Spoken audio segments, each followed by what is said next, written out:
Hay un tipo de silencio que solo conocen las parejas que anhelan un hijo. Es un silencio que se instala en las habitaciones vacías, que se burla desde las cunas, en los escaparates, y que grita en mitad de la noche. Mi esposa, Sofía, y yo vivimos en ese silencio durante 6 años. 6 años de médicos, de tratamientos, de esperanzas que se encendían y se apagaban como velas en una tormenta.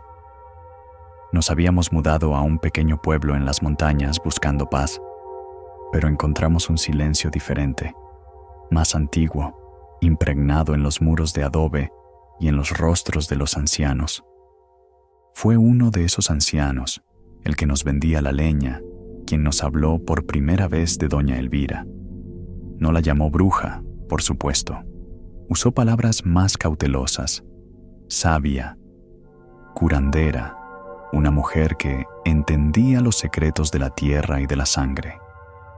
Vivía en lo profundo del bosque, en una cabaña donde, según decían, el tiempo se enredaba como la maleza. La gente del pueblo la respetaba y le temía a partes iguales. Acudían a ella por un mal de ojo, por una cosecha perdida, o cuando la ciencia de la ciudad se encogía de hombros. La desesperación es una bestia que devora la lógica. Una tarde, con el corazón en un puño, Sofía y yo nos adentramos en el bosque. El sendero hacia la cabaña de Elvira no estaba marcado en ningún mapa. Era un conocimiento que se transmitía en susurros. El bosque mismo parecía un ser vivo y consciente. Los árboles se inclinaban sobre nosotros, sus ramas como dedos nudosos, y el aire se volvía más frío, cargado con el olor a tierra húmeda y a algo más, algo parecido a las especias y a la descomposición. La cabaña era tal como la describían, una construcción de madera oscura y piedra, casi fusionada con el paisaje. El humo que salía de su chimenea no ascendía recto, sino que se enroscaba y se aferraba al suelo como una serpiente. Doña Elvira nos recibió en la puerta. Era una mujer sin edad, con la piel surcada de arrugas que parecían un mapa de ríos secos y unos ojos negros y brillantes como obsidiana. No nos preguntó a qué veníamos. Parecía saberlo. «El nido está frío», dijo, su voz un murmullo de hojas secas. «La tierra a veces es terca, necesita que la despierten».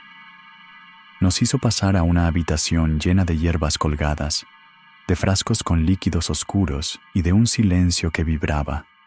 Nos explicó que podía ayudarnos, pero que la vida exige vida.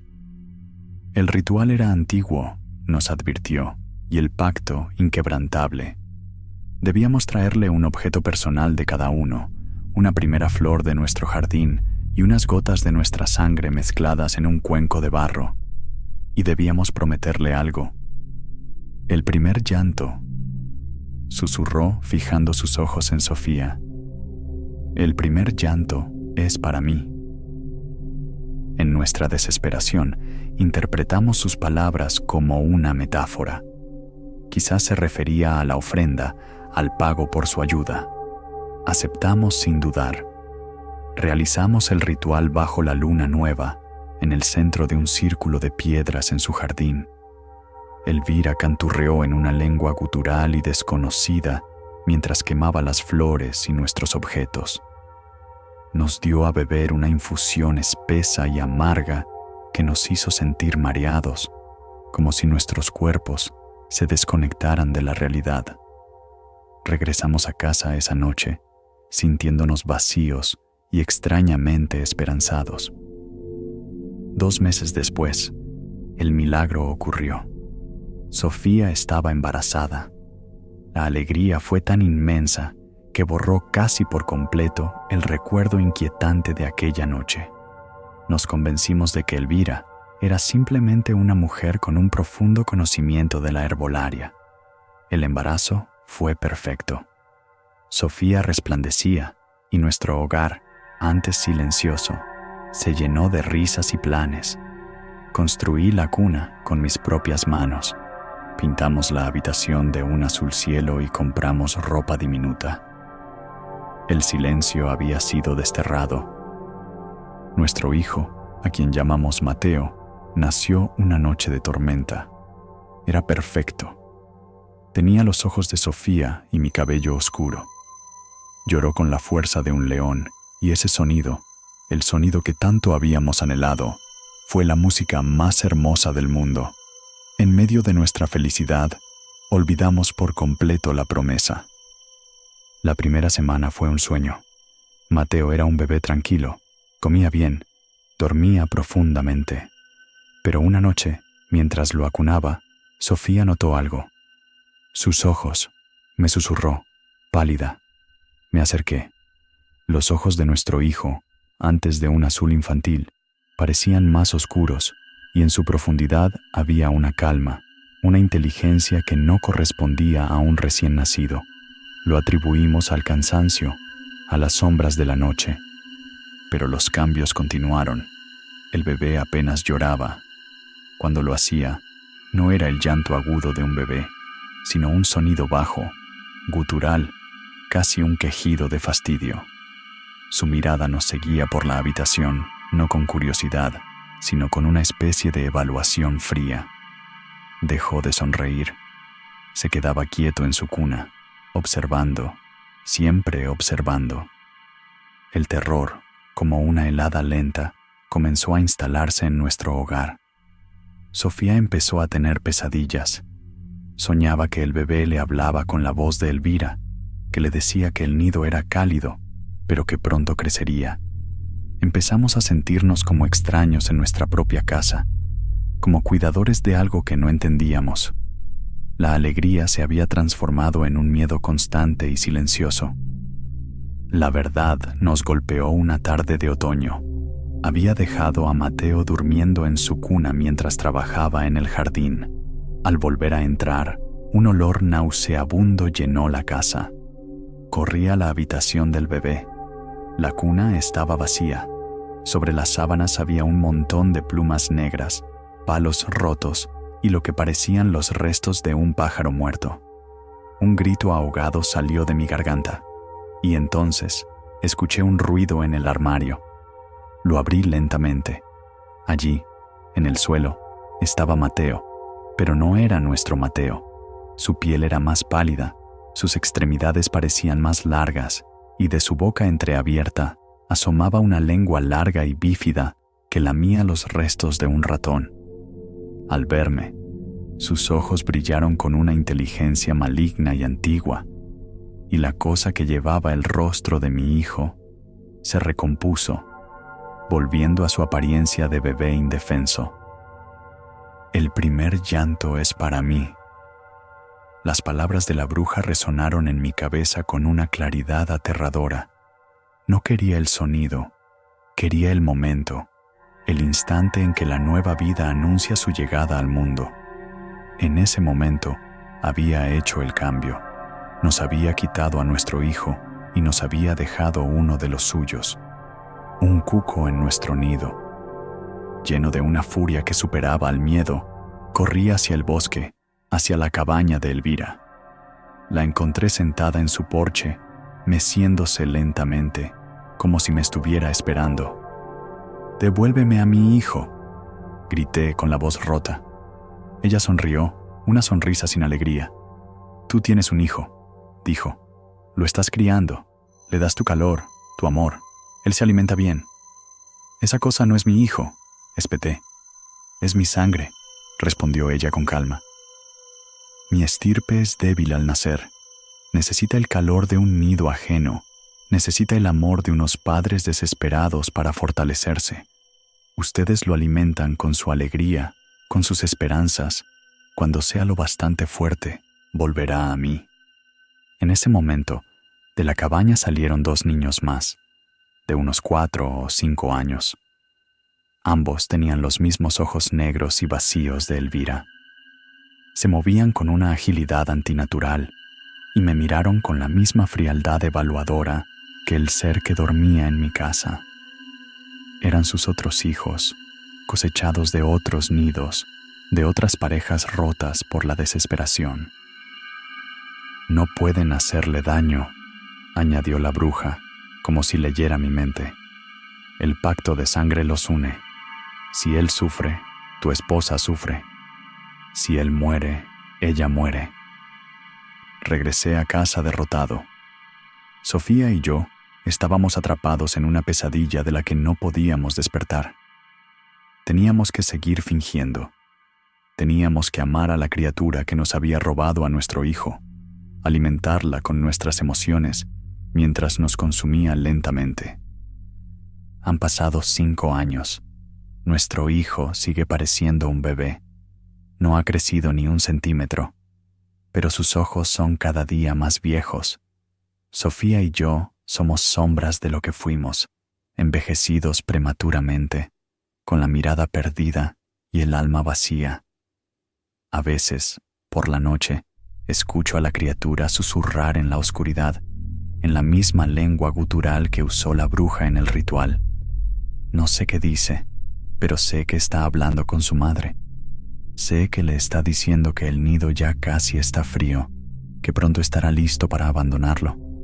Y el silencio ha vuelto a nuestra casa, más pesado y más oscuro que nunca, porque ahora sabemos que no estamos solos en él, y tememos, más que a la muerte, el día en que nuestro nido se quede finalmente vacío de nuevo.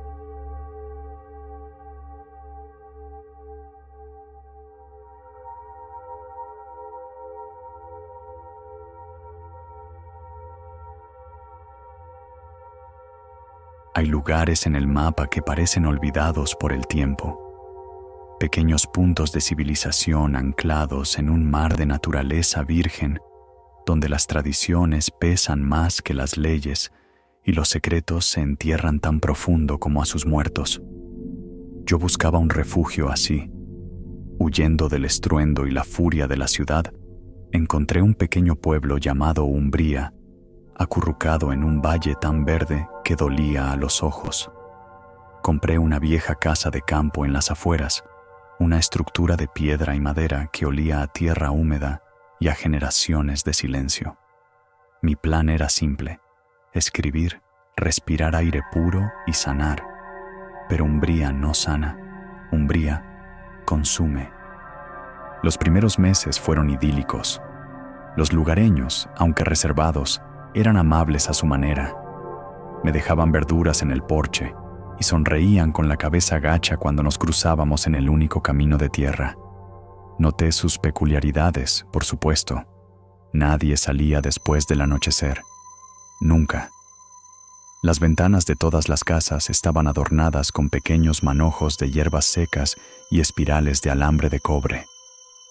Lo atribuí al folclore local, a esas costumbres pintorescas que le dan carácter a un lugar. Mi vecina más cercana era una anciana llamada Elara, una mujer cuya piel parecía un mapa de arrugas y cuyos ojos, de un gris tormentoso, parecían verlo todo. Fue ella quien me advirtió por primera vez, aunque en ese momento no lo entendí. Una tarde, mientras yo arreglaba el jardín, se acercó a mi cerca de madera. No me saludó. Simplemente señaló con un dedo nudoso una franja de tierra al fondo de mi propiedad, donde el bosque comenzaba a reclamar el terreno. Ella me dijo, con una voz que sonaba como hojas secas arrastradas por el viento, que esa tierra no debía tocarse. Me dijo que era tierra de barbecho para la madre, que la madre necesitaba su descanso y su alimento. Le di las gracias, confundido, asumiendo que se refería a alguna superstición sobre la fertilidad del suelo. ¡Qué ingenuo fui! El primer incidente real ocurrió durante la primera luna nueva de otoño. Me despertó un sonido. No era un ruido fuerte, sino un cántico bajo y rítmico que parecía venir de todas partes y de ninguna a la vez. Me asomé a la ventana y lo que vi heló la sangre en mis venas. Figuras encapuchadas, docenas de ellas, caminaban en una procesión silenciosa por el camino principal del pueblo, cada una portando una antorcha. se movían con una sincronía antinatural, como un solo organismo. Se dirigían hacia el bosque, cerca de esa franja de tierra que el ara me había prohibido tocar. El miedo me paralizó. No llamé a la policía. ¿Qué les habría dicho? ¿Que mis vecinos daban un paseo nocturno? Me convencí de que era algún festival local que no conocía. Pero al día siguiente, el aire en Umbría había cambiado. Había una tensión palpable, una quietud expectante. La gente evitaba mi mirada con más ahínco que nunca. Fue entonces cuando empecé a investigar. En la pequeña biblioteca del pueblo, un lugar polvoriento que parecía no haber sido visitado en años, encontré un libro de historia local. La mayoría de las páginas eran aburridas crónicas sobre fundadores y cosechas. Pero al final, en un apéndice escrito a mano por un autor anónimo, encontré la verdad. El texto hablaba de la fundación de Umbría, no como un asentamiento, sino como un pacto. Los primeros colonos estaban muriendo de hambre. Sus cultivos fallaban y el invierno se acercaba. Entonces, encontraron a la madre. No la describía como una persona, sino como una presencia en el bosque, una entidad antigua ligada a la tierra misma. Ella les ofreció prosperidad, cosechas abundantes y salud a cambio de una cosa: devoción y alimento. El libro no especificaba qué tipo de alimento, pero las páginas siguientes estaban llenas de relatos sobre desapariciones, viajeros que pasaban por el valle y nunca más se les volvía a ver, niños nacidos con deformidades que desaparecían poco después del parto, forasteros, como yo, que se mudaban a Umbría buscando paz y encontraban un final silencioso. El pueblo entero era un aquelarre, no de brujas con sombreros puntiagudos y escobas, sino algo mucho más aterrador. Una comunidad unida por un culto de sangre y tierra. Las hierbas en sus ventanas no eran para alejar el mal. Eran para invitar a la madre a sus hogares, para mostrarle su lealtad. El miedo se convirtió en mi compañero constante. Cada crujido de mi casa me hacía saltar. Cada mirada de un aldeano se sentía como una sentencia. Empecé a perder peso. El insomnio me acechaba. Sabía que tenía que huir, pero algo me retenía. Era como si el propio aire del valle, el olor de la tierra fértil, tuviera un efecto narcótico. Además, mi coche no arrancaba. La batería estaba muerta, pero sabía, con una certeza helada, que no era una simple avería mecánica. La segunda luna nueva se acercaba, y con ella, la fiesta de la cosecha. El ambiente en el pueblo se volvió casi festivo, pero bajo las sonrisas forzadas, sus ojos brillaban con un hambre primordial. El ara vino a verme de nuevo. Esta vez, traía un pequeño pastel en un plato de cerámica.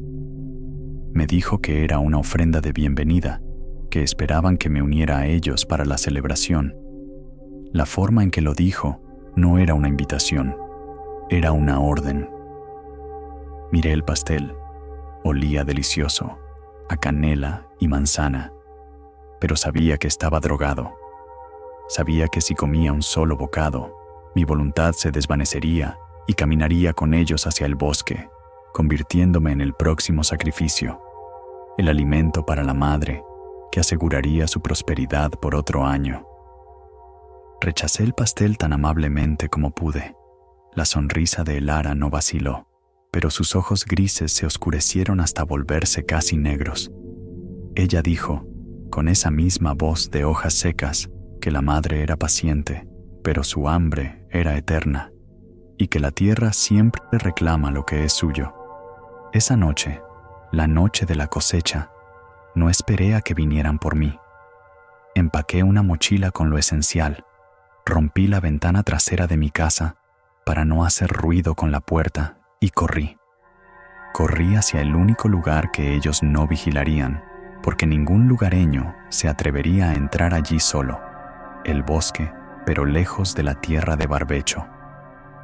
Mi plan era rodear el valle y llegar a la carretera principal, a kilómetros de distancia. El bosque por la noche era una pesadilla de sombras danzantes y sonidos irreconocibles. Cada chasquido de una rama era un paso de un perseguidor. Cada ulular de un búho era un grito de advertencia.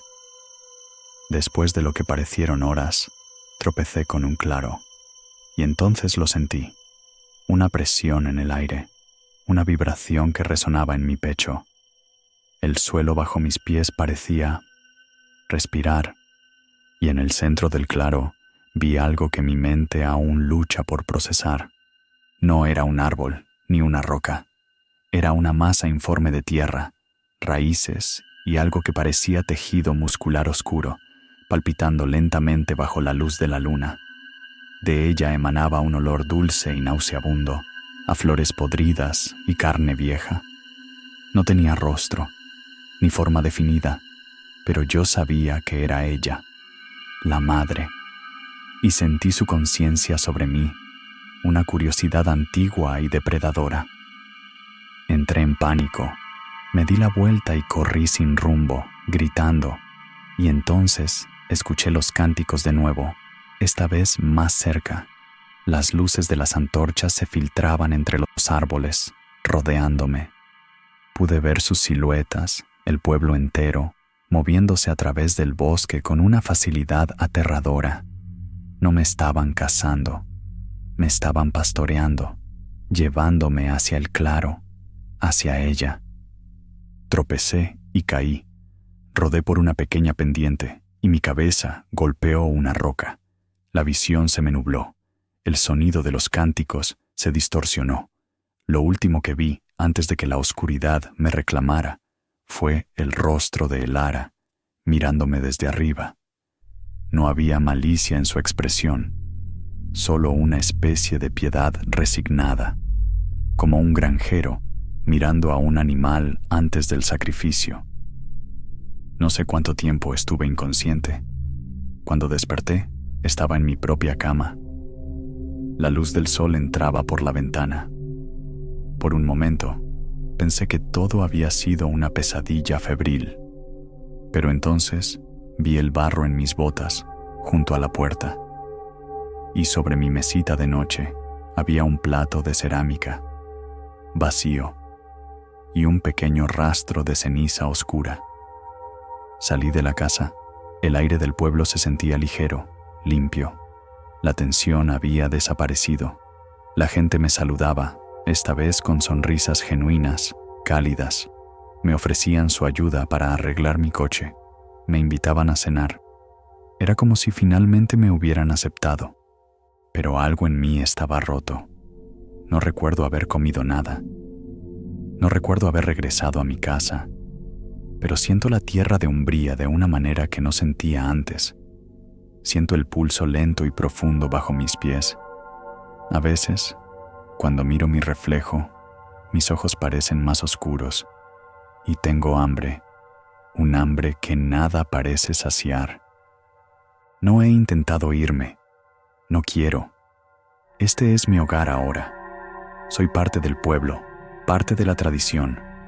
El próximo año, cuando la luna nueva de otoño llegue, caminaré con ellos en la procesión, cantaré el cántico y llevaré una antorcha. Y cuando un nuevo forastero, buscando paz, llegue a Umbría, le sonreiré con la cabeza gacha y esperaré pacientemente. Porque la madre es paciente, pero su hambre es eterna, y la cosecha siempre debe ser recogida.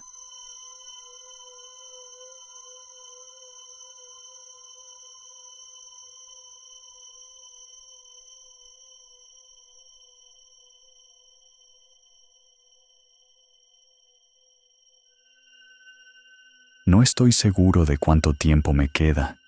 Desde que regresé de aquel lugar, no he vuelto a dormir más de 1 hora seguida. Cuando cierro los ojos, la veo. Y lo peor no es eso. Lo peor es que me habla, sin mover los labios. Todo comenzó hace 6 semanas, cuando recibí una llamada de mi hermana mayor. Me dijo que la tía Abigail había muerto. No era una tía cercana, en realidad. Apenas la recordaba. Solo sabía que vivía en una vieja cabaña al pie de los Apalaches, que era rara y que mi madre no hablaba de ella. Cada vez que preguntaba por qué no íbamos a visitarla, mamá respondía que Abigail era especial.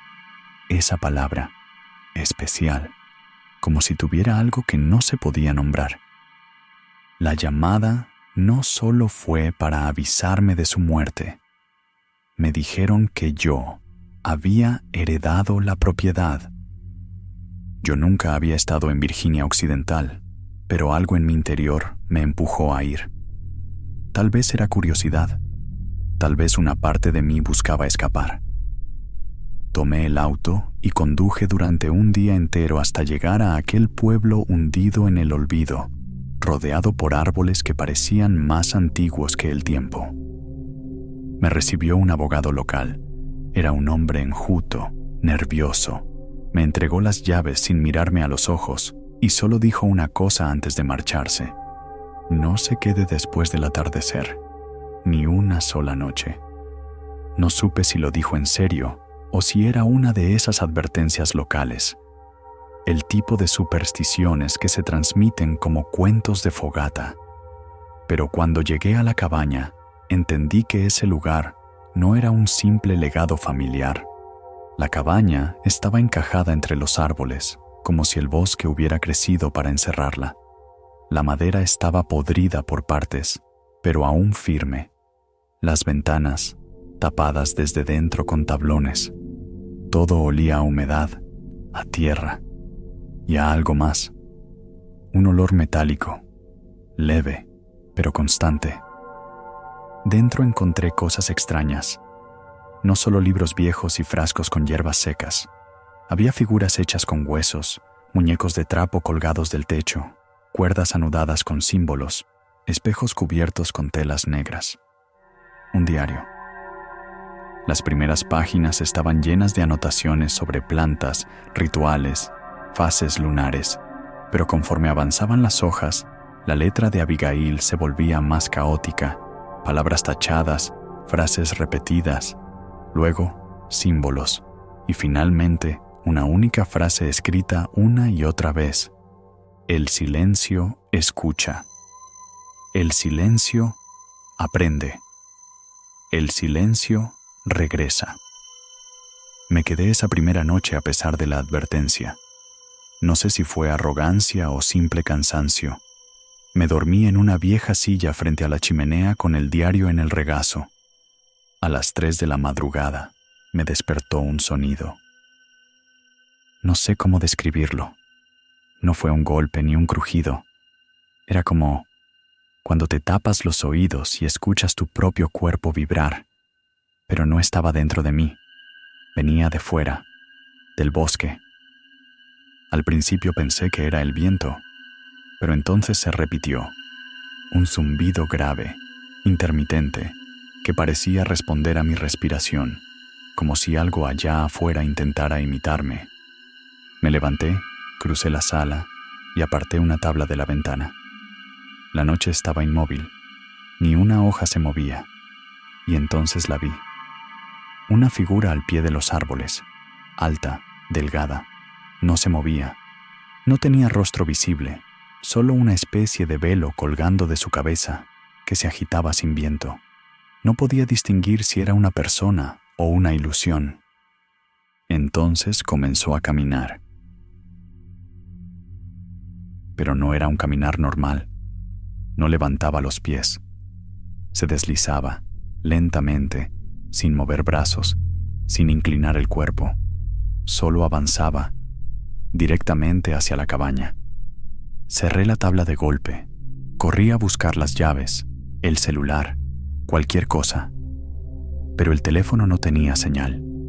Los relojes se habían detenido. Las luces comenzaron a parpadear y el aire se volvió denso, como si respirara a través de un líquido espeso. La puerta principal crujió. No se abrió. Solo respiró. Sí, como si la madera tuviera pulmones. Sentí que la cabaña entera me observaba.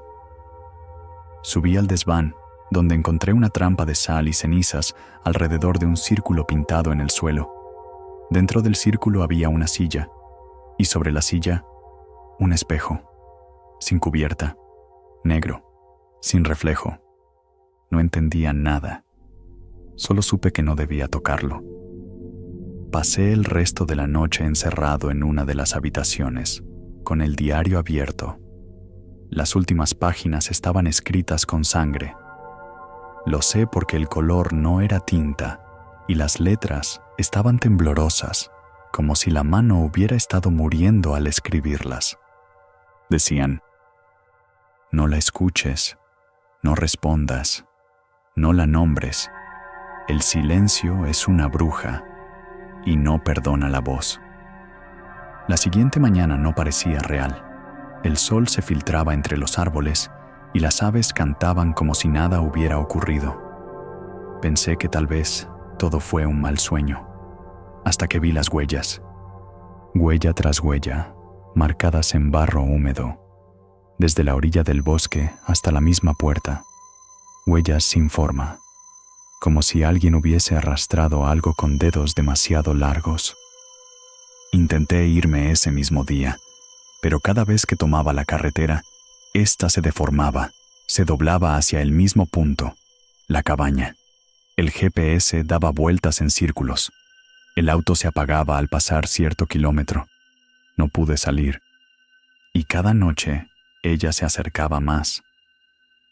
La segunda noche no solo la vi, la escuché dentro.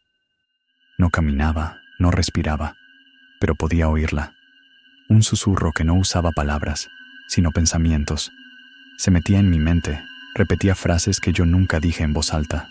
Secretos, miedos, mi voz, pero deformada, burlándose. Te vas a quedar sin lengua, dijo dentro de mí. No recuerdo haber dormido esa noche. Solo sé que desperté con la garganta sangrando, como si me hubiese intentado arrancar algo desde adentro. En el suelo, escrito con ceniza, alguien había dibujado la palabra calla. No sé cuántos días pasaron. Perdí el sentido del tiempo. Sobrevivía a base de conservas viejas, apenas comía. El espejo del desván me llamaba. No lo miraba, pero podía sentir su presencia desde cualquier parte de la casa.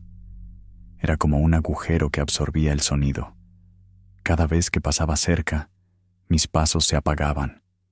No oía mi respiración. No oía nada.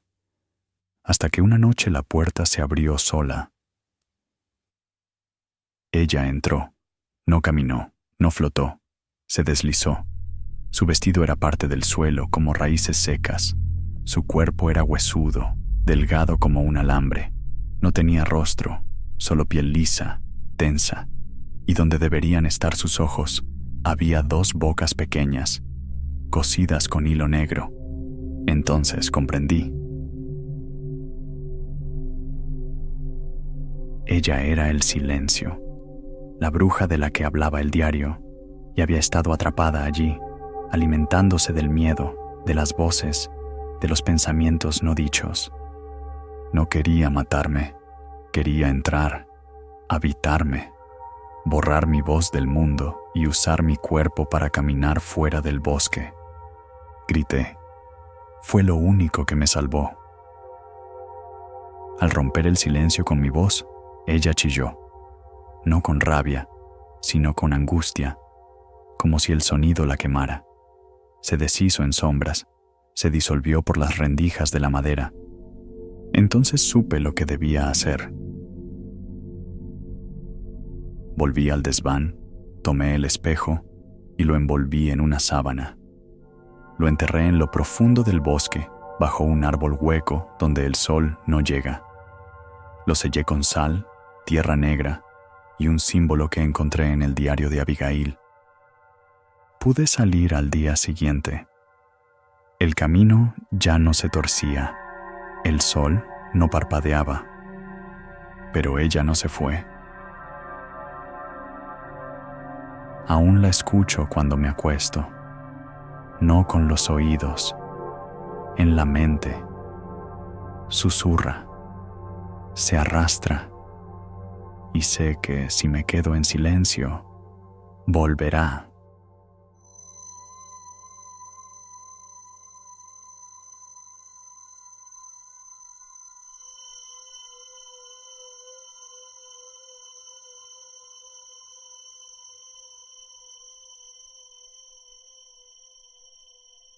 El bosque que rodea el lago Bodom, en Finlandia, guarda un silencio demasiado espeso para ser natural. Las ramas crujen sin viento, los pájaros no cantan cerca de la orilla, y hay zonas donde la niebla no se disipa, ni siquiera bajo el sol del verano. Allí, en 1960, ocurrió un crimen brutal que estremeció al país. 3 adolescentes fueron asesinados mientras dormían en una tienda de campaña. El caso jamás se resolvió. Las marcas en los cuerpos, el ángulo de los cortes y la falta de huellas desconcertaron a la policía. Algunos aseguraron que no fue obra de un humano. Otros, que el lago mismo cobró venganza. Pero esta historia, la que estás por escuchar, no es la de esos jóvenes. Es más antigua y también más oscura. En 1836, en los archivos eclesiásticos de Espoo, aparece por primera vez el nombre de una mujer acusada de brujería, Linnea Ylva. Nadie sabe de dónde vino.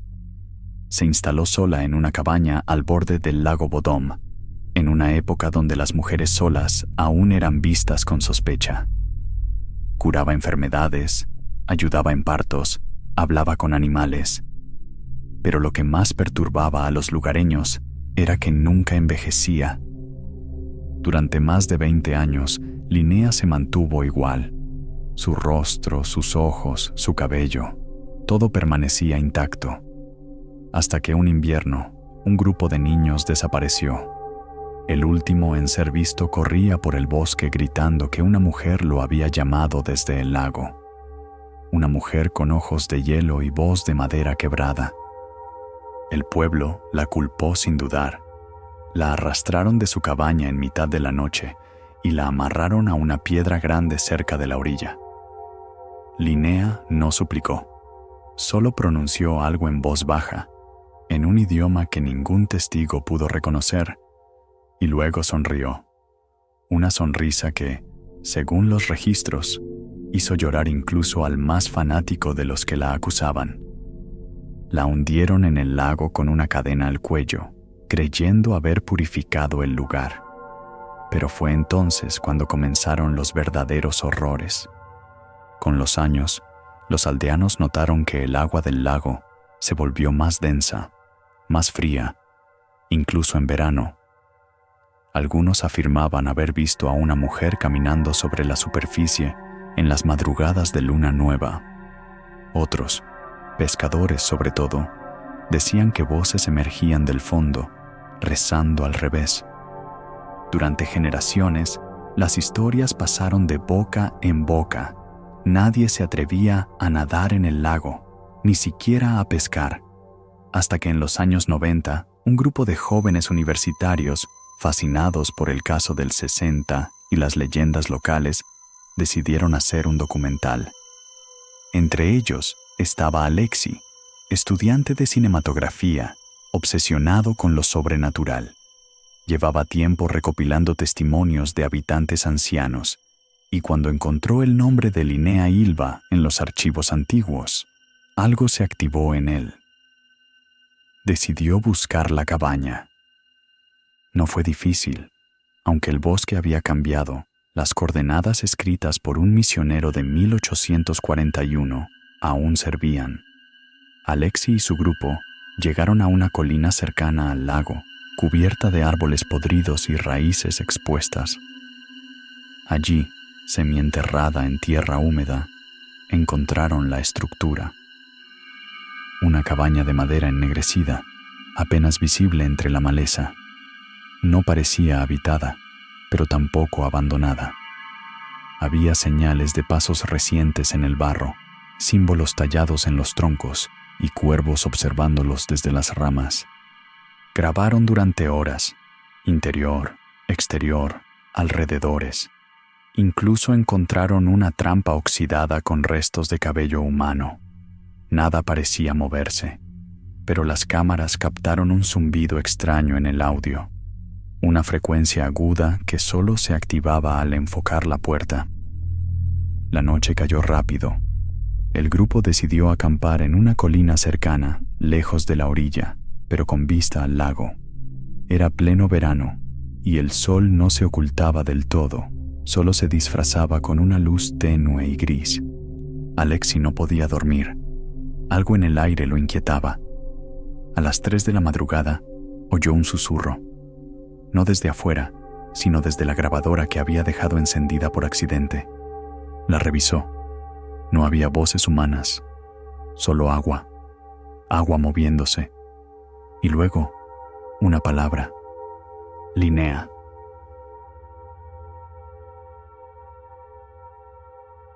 No lo dijo ninguno de ellos. Era una voz femenina, áspera, saliendo del fondo de la grabación. Alexi no despertó a los demás. Tomó su cámara, encendió la linterna y bajó hacia el lago. Las aguas estaban quietas, pero algo en ellas vibraba, como si respiraran. En la orilla, justo donde se decía que habían arrojado a Linnea, encontró una piedra enorme, cubierta de musgo y tallada con símbolos nórdicos. Y allí, en el borde, había una mujer. No la había escuchado acercarse. No oyó pasos, ni chapoteos. Solo apareció. Estaba de espaldas, desnuda, con la piel tan pálida que parecía reflejar la luna. Su cabello era largo, húmedo, enredado con algas. Alexi alzó la cámara con manos temblorosas. La figura se giró lentamente. No tenía ojos, solo 2 cuencas negras, profundas, que supuraban una especie de líquido oscuro. La boca estaba cosida, pero aún así murmuraba. Alexi retrocedió. Cayó al suelo. Cuando volvió a mirar, no había nadie. Volvió al campamento corriendo. Despertó a todos, tartamudeando, sin lograr explicar lo que había visto. Revisaron la cámara. El archivo estaba dañado, pero en uno de los fotogramas congelados, entre la estática y las líneas rotas, se veía una silueta. Alguien o algo caminando sobre el lago, como si la gravedad no la afectara. Decidieron irse esa misma madrugada, pero el bosque no los dejó. Cada sendero que tomaban los llevaba de nuevo al lago. El GPS fallaba. La brújula giraba sin sentido. El sonido del agua se hacía más fuerte, como si los persiguiera. Y entonces desapareció uno del grupo. Lasse, el sonidista. Gritó una vez, nada más. Luego fue Nura, que se adentró entre los árboles gritando que Linnea la estaba llamando. No volvió. Alexi y los 2 restantes encontraron una cruz clavada en la tierra. Era nueva, hecha con ramas del lugar, y atado a ella un mechón de cabello, negro, húmedo.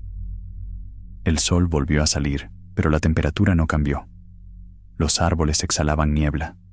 En el lago, burbujas comenzaban a surgir, como si algo se agitara en el fondo, o como si alguien intentara salir. Solo Alexi logró escapar. Lo encontraron vagando por una carretera, cubierto de barro y sin recuerdos claros. Balbuceaba una palabra una y otra vez: Veden Aya, bajo el agua. El material fue incautado por las autoridades finlandesas. Dijeron que era por respeto a las familias, pero algunos fragmentos sobrevivieron. Clips sueltos en foros ocultos, capturas difusas. En uno de ellos hay una figura a la orilla del lago, con una cadena al cuello, que se arrastra lentamente fuera del agua. Desde entonces, nadie se ha atrevido a acampar cerca del lago Bodom, ni siquiera los más escépticos. Los viejos del lugar repiten una frase al caer la noche: el lago guarda lo que el fuego no pudo destruir. y en las noches de luna nueva, si escuchas con atención, aún se oye el murmullo bajo las aguas. Linnea no murió, solo espera.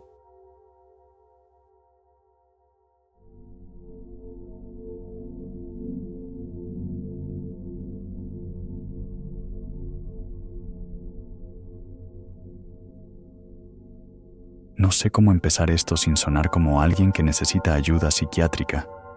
Tal vez sí la necesito. Pero si lo que viví fue real, y no un delirio inducido por el insomnio o el encierro, entonces alguien más podría terminar como yo. O peor. Mi nombre es Adrián. Tengo 34 años, soy diseñador gráfico freelance, y hace 6 meses me mudé a un edificio antiguo en la colonia Roma, en Ciudad de México. Me atrajo el precio, la estética del lugar, los techos altos, los pisos de madera y la sensación de vivir en una película vieja. El apartamento 11B era ideal. Luz natural, silencio absoluto y sobre todo, privacidad. O eso creí. Los primeros días fueron tranquilos. Decoré, trabajé, salí a caminar. Todo parecía normal, salvo por un detalle extraño. La puerta del apartamento que daba frente al mío, el 11A, siempre tenía sal en el marco. Al principio pensé que era por las lluvias o algún ritual de limpieza. Pero la sal siempre estaba fresca, como si alguien la renovara todos los días. Una semana después, me encontré con la vecina de ese apartamento, una mujer de unos 80 años, cabello blanco muy largo, vestida de negro, con unos ojos opacos como el mármol húmedo. Me miró sin expresión, sin sonreír, y dijo algo que en ese momento me pareció absurdo. Si escuchas voces en la noche, no respondas. Nunca respondas. No me reí. Su tono era tan serio que me dejó helado. Le pregunté a qué se refería, pero se encerró sin decir más. Desde ese día no volvió a salir. Esa misma noche lo escuché por primera vez. Estaba acostado, leyendo. Cerca de las 2 de la madrugada, oí un golpeteo suave en la pared. Pensé que sería una tubería o el vecino del piso de arriba, pero luego vino la voz. Bajita, femenina, apenas un susurro. ¿Adrián? Me incorporé de golpe. No venía del pasillo ni de la ventana. Venía de dentro, de alguna parte entre las paredes. Era imposible, pero la escuché con claridad. ¿Adrián? ¿Me escuchas? Me puse de pie. Caminé por el apartamento, revisé cada rincón, apagué la música, incluso metí la cabeza en el closet como un idiota. Nada. Silencio total. Volví a la cama, y justo cuando estaba a punto de dormirme, «Adrián, ábreme». Esta vez la voz sonó molesta, urgente, casi exigente. Me levanté otra vez y pegué la oreja a la pared que compartía con el apartamento de la vecina. Nada, pero algo en la textura de la pared me incomodó. Estaba caliente, como si alguien hubiera estado presionando su cuerpo contra el otro lado. Al día siguiente, busqué al conserje para preguntar si alguien más había vivido allí antes de mí. Se encogió de hombros. Dijo que el apartamento 11B llevaba años vacío hasta que lo renté, pero lo dijo sin mirarme, como si ocultara algo. Esa noche volví a escuchar la voz, no una vez, varias. Primero mi nombre, suave, casi infantil, luego una carcajada seca, después llanto real, doloroso, que se convertía en un susurro incomprensible. Intenté grabarlo. Puse mi celular junto a la pared y dejé grabando toda la noche. A la mañana siguiente, al revisar el audio, todo lo que escuché fue mi propia voz, susurrando cosas que no recordaba haber dicho. Ábreme. No quiero estar sola. Tú ya eres mío. Apagué el celular. Comencé a cuestionarme. Tal vez estaba soñando despierto. Tal vez estaba bajo estrés. Pero empecé a notar otras cosas. El espejo del baño comenzó a empañarse con palabras. No con vapor, sino como si dedos invisibles escribieran sobre el vidrio desde adentro. Cosas como: vuelve al hueco. Ya estuviste aquí. ¿Recuerdas quién eras antes? Una madrugada desperté en el suelo del pasillo, con sangre en los nudillos y un símbolo tallado en la madera con mis propias uñas. Era un triángulo invertido con una línea atravesándolo. Un símbolo que después encontré, idéntico, en un libro de brujería mexicana que compré desesperado. Decía: marca de la partera ciega. Bruja que nace entre muros. Reclama carne que olvidó su nombre. Empecé a evitar los espejos. Mi reflejo parpadeaba cuando yo no lo hacía. Me miraba con odio. Y lo peor fue cuando dejó de imitarme por completo. Llamé a un sacerdote. Se negó a entrar. Dijo que no era cosa de santos, sino de raíces viejas. Me recomendó una curandera en Xochimilco. Fui. Le conté todo. Ella no dijo mucho, solo que la casa estaba marcada, que no era mi casa, sino ella la que me rentaba a mí, que había algo en los muros, no un espíritu, algo más antiguo, algo que imitaba para entrar, que usaba mi nombre como llave. Regresé para empacar y huir, pero el apartamento ya no era igual. El pasillo era más largo, las paredes respiraban, el reloj retrocedía. La vecina del 11A estaba sentada en una silla frente a su puerta, mirándome. Dijo una sola cosa: ya no puedes salir. Ella ya está en ti. Corrí al baño a vomitar. Sentía una presión en el pecho, como si algo reptara bajo mi piel. Me miré al espejo. Por un segundo, mi cara fue otra. Mis ojos eran negros, sin pupilas, y sonreía. Afuera, la puerta del 11A se abrió. Yo no quería acercarme, pero algo me empujaba, no con fuerza, sino con ideas, pensamientos que no eran míos, palabras que no comprendía. Fui hacia esa puerta como si fuera un imán. Dentro estaba la vecina, pero no estaba viva. Estaba sentada, inmóvil, con la piel seca, los ojos abiertos, vacíos, y un símbolo grabado en su frente. En el centro del cuarto había un espejo negro, y detrás de mí escuché la voz: ahora sí me vas a abrir. Me giré. No había nadie, pero la pared respiraba, pulsaba, y desde adentro unas manos comenzaron a empujar, a arañar. Quise correr, lo juro, pero no lo hice. Algo en mí lo quería escuchar, quería abrir, y creo que abrí. No sé cuántos días han pasado. Ya no distingo el tiempo.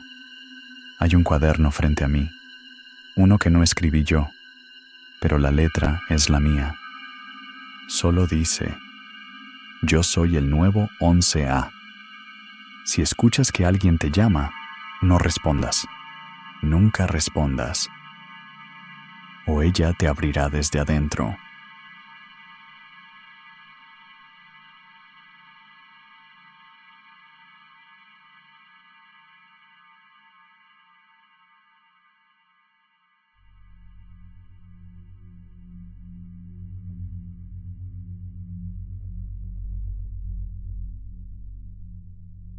Todo lo que quiero ahora es olvidar, pero cada vez que intento dormir, me despierto sintiendo el olor a humo húmedo, como si todavía estuviera allí, en esa cabaña maldita entre los árboles. A veces escucho el golpe seco del bastón de madera en mis sueños. Y la voz de esa mujer vieja, hablándome desde la oscuridad. Pero todo comenzó como algo simple. Un proyecto de investigación. Soy periodista. Me especializo en documentar culturas indígenas y creencias populares. Cuando encontré una referencia a una figura olvidada dentro de la cosmovisión mapuche, una supuesta machi ciega que no curaba, sino que maldecía, sentí esa chispa. Era el tipo de historia que podía cambiar mi carrera. Un perfil oscuro, espiritual, siniestro. Perfecto para un documental. Lo primero que encontré fue un fragmento de texto en un viejo libro de antropología, escrito a mano en los márgenes. Si la machi pierde la vista, no es ceguera.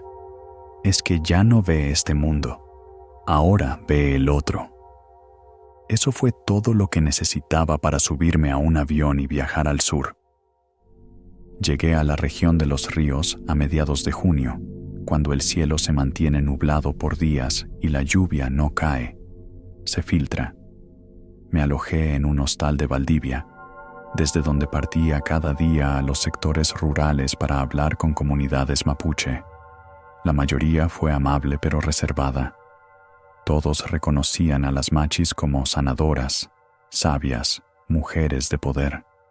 Pero cuando preguntaba por una machi ciega, el ambiente cambiaba, se callaban, me evitaban. Solo un anciano quiso hablar. Se llamaba Matías, vivía solo en una casa de madera a orillas del bosque. Me recibió con un té amargo y me contó la historia como si quisiera deshacerse de ella. Dijo que en la década de 1960 vivía una mujer llamada Ñamku, que había sido machi, pero que su conexión con los espíritus se había corrompido. Había cruzado un límite. Empezó a usar su conocimiento no para curar, sino para alterar la voluntad de las personas. No necesitaba hierbas ni rezos. Bastaba con que la miraras a los ojos. Una vez que alguien la veía, soñaba con ella hasta perder la cordura. Matías me dijo que la machi vivía sola en una ruca vieja, más arriba del cerro, donde la niebla nunca se levantaba, que muchos años después de su muerte, nadie se atrevía a acercarse a su terreno. Y entonces me lo dijo: si vas, lleva fuego contigo. Si no tienes fuego, no entrarás solo. No entendí lo que quiso decir en ese momento, pero me dio un fósforo. Uno solo, envuelto en un papel con mi nombre escrito a lápiz. Al día siguiente subí el cerro. Llevaba mi cámara, mi grabadora, un dron, todo lo técnico. Pero nada me preparó para el silencio. No había viento, ni aves, ni insectos, solo árboles que se apretaban tanto entre sí que parecía que el bosque intentaba cerrarse. Después de casi una hora caminando, vi la ruca. Estaba vieja, torcida, hecha con troncos ennegrecidos y techo de hojas secas, pero aún en pie. Y lo más extraño, del interior salía un hilo delgado de humo. Pensé que era algún animal que se había refugiado. Tal vez un incendio menor. Pero cuando abrí la puerta, la vi. Sentada frente a un fogón encendido, como si supiera que yo iba a llegar, había una anciana con los ojos completamente blancos. No era ciega por cataratas. No eran ojos humanos. Eran dos lunas apagadas metidas en una cara seca, de piel agrietada como cuero viejo. No hablé. No entré. Solo encendí la cámara. Ella no se movió. No parpadeó. Pero habló. El que me graba se queda. No usó la boca. Su voz me llegó directamente al centro del pecho, como una vibración bajo las costillas, y entonces vi su bastón. No estaba apoyado en el suelo, flotaba. levemente, como si algo invisible lo sostuviera. Apagué la cámara. Me alejé. Pero antes de cerrar la puerta, vi un cuaderno sobre el suelo. Un cuaderno de tapas negras, el mismo que había soñado días antes, aunque entonces no lo reconocí. Lo tomé sin pensar. Lo metí en mi bolso. Desde ese momento, el silencio cambió. Ya no era vacío, era un silencio con forma, como si algo me respirara en la nuca. Me fui de inmediato, bajé el cerro corriendo. No miré atrás. No sé cómo lo logré sin tropezar, sin perderme. Fue como si el bosque me dejara salir. Esa noche, en el hostal, abrí el cuaderno. Las primeras páginas estaban vacías. Luego comenzaron los dibujos, símbolos que jamás había visto, rostros sin ojos, nombres repetidos como mantras, ñamku, ñamku, ñamku, y al fondo, una frase que no estaba escrita a mano. Estaba quemada en el papel. Lo que ves sin tus ojos no puede ser cerrado.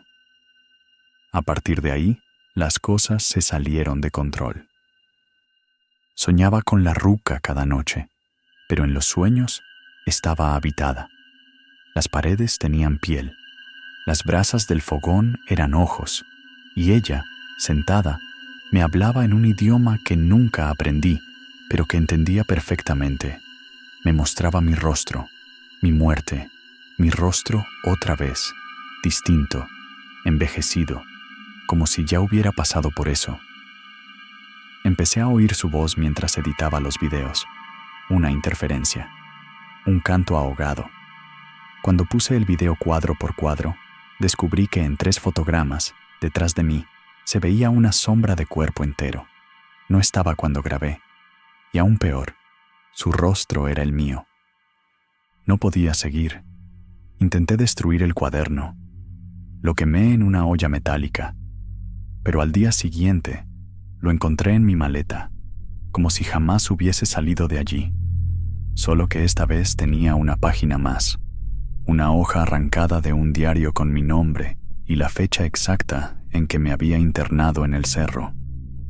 Ya no sabía qué era real. Volví a Santiago. Pensé que todo acabaría, pero los espejos empezaron a deformarse. Mi sombra se quedaba quieta cuando yo me movía. Dormía con la luz encendida, pero igual soñaba con oscuridad. Oscuridad viva. Oscuridad que murmuraba mi nombre como si fuera un secreto robado. Fui a ver a un machi urbano. Me recibió sin decir palabra. Miró mis ojos y me dijo algo que no olvidaré jamás. Ella vio a través de ti. Lo que tú grabaste también te grabó a ti. Ahora caminas doble. Caminar doble. Ese concepto se me quedó como un eco, como si existiera otro yo, hecho de sombra, que me acompaña, me estudia, me imita y espera su momento. El cuaderno sigue apareciendo. No importa cuántas veces lo deje, lo pierda o lo queme, siempre vuelve. Y siempre con nuevas páginas. Páginas que describen cosas que aún no han pasado.